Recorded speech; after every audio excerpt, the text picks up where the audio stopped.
शांति। आज का दिन बड़ा खास है। हम सब गीता का नाम बचपन से सुनते आए हैं, पर शायद ही कभी ये सोचा हो कि असली ज्ञान किसने दिया था।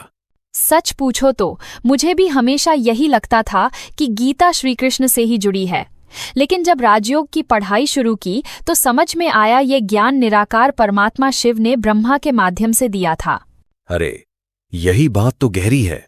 हम अक्सर मान लेते हैं कि गीता महाभारत के वक्त बोली गई, लेकिन राजयोग की दृष्टि से असली ज्ञान संगम युग का है, जब परमात्मा स्वयं आते हैं।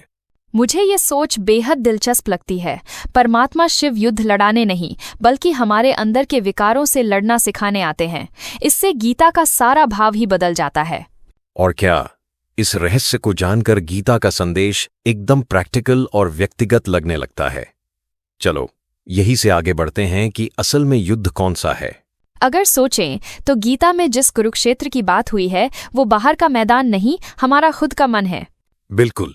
5 विकार, काम, क्रोध, लोभ, मोह, अहंकार, ये ही हमारे अंदर के असली रावण हैं। असल लड़ाई तो इन्हीं से है। मुझे याद है जब पहली बार राजयोग में सुना कि हथियारों से नहीं, योग और स्मृति से ही जीत हासिल होती है तो दिमाग की घंटी बज गई। ये तो बिल्कुल अलग सोच है। एक तरह से ये अंदर का कुरुक्षेत्र है, जहां हर दिन युद्ध चल रहा होता है। और तभी तो योग का अभ्यास इतना जरूरी हो जाता है। अभी अभी जो बात हुई उससे कमल की मिसाल याद आई। कमल पानी में खिला जरूर रहता है, लेकिन गीला नहीं होता। कितना सुंदर उदाहरण है ये। राजयोगी भी संसार में रहते हुए, घर, ऑफिस के सारे काम करते हुए, अंदर से परमात्मा से जुड़ा रहता है। यहाँ मुझे बड़ी राहत मिलती है कि राजयोग कोई भागना नहीं सिखाता, बल्कि वही परिवार, वही रिश्ते, लेकिन मन परमात्मा में टिकाना। वाह, सचमुच यही तो असली राजयोग है, जहां भीतर शांति भी है और बाहरी जिम्मेदारियां भी निभती हैं। वैसे जब मन शांत रहता है तो शक्ति भी आनी शुरू हो जाती है। शांति की बात छेड़ी तो मुझे सबसे ज्यादा आकर्षक लगता है राजयोग से मिलने वाली 8 दिव्य शक्तियां। ये सुनते ही आत्मविश्वास बढ़ जाता है। बिल्कुल, जैसे सहन शक्ति, सामना करने की शक्ति, निर्णय परखने की शक्ति। ये सब मिलकर हमें परिस्थितियों का मालिक बना देती हैं, गुलाम नहीं। कई बार लगता था कि हालात हमें कंट्रोल करते हैं, लेकिन जब राजयोग की प्रैक्टिस होती है तो धीरे धीरे महसूस होता है अब मैं हालात को संभाल सकता हूं। अब सोचो, अगर हर इंसान के पास ये शक्तियां हों तो जीवन कितना आसान और खुशनुमा हो जाए।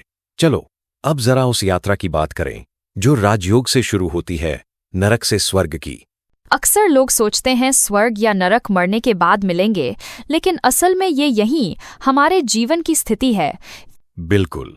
आजकल की भागदौड़, टेंशन, दुख, इन्हें शास्त्रों ने नरक कहा है, और राजयोग वही रास्ता है जो हमें जीते जी स्वर्ग की दशा तक पहुंचा देता है। मुझे ये लाइन बहुत पसंद है। ये यात्रा मरने के बाद नहीं, जीते जी शुरू होती है। मतलब खुशी, शांति और शक्ति इसी जीवन में मिल सकती है। और यही तो असली प्रेरणा है। आज कोर्स का आखिरी दिन जरूर है, लेकिन असली यात्रा तो अब शुरू होती है। चलिए, अब एक अंतिम संदेश के साथ सब कुछ समेट लें।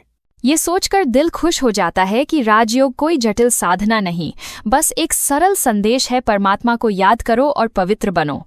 हाँ, यही स्मृति आत्मा को ताकतवर बना देती है और हमारे जीवन को सचमुच स्वर्ग सा बना सकती है। शांति। आइए राजयोग को अपनाएं और हर दिन को सुख, शांति और शक्ति से भर दें। आप सबको ढेर सारा प्रेम, शुभकामनाएं, शांति, और बस अपने जीवन में ये दिव्यता महसूस करते रहिए।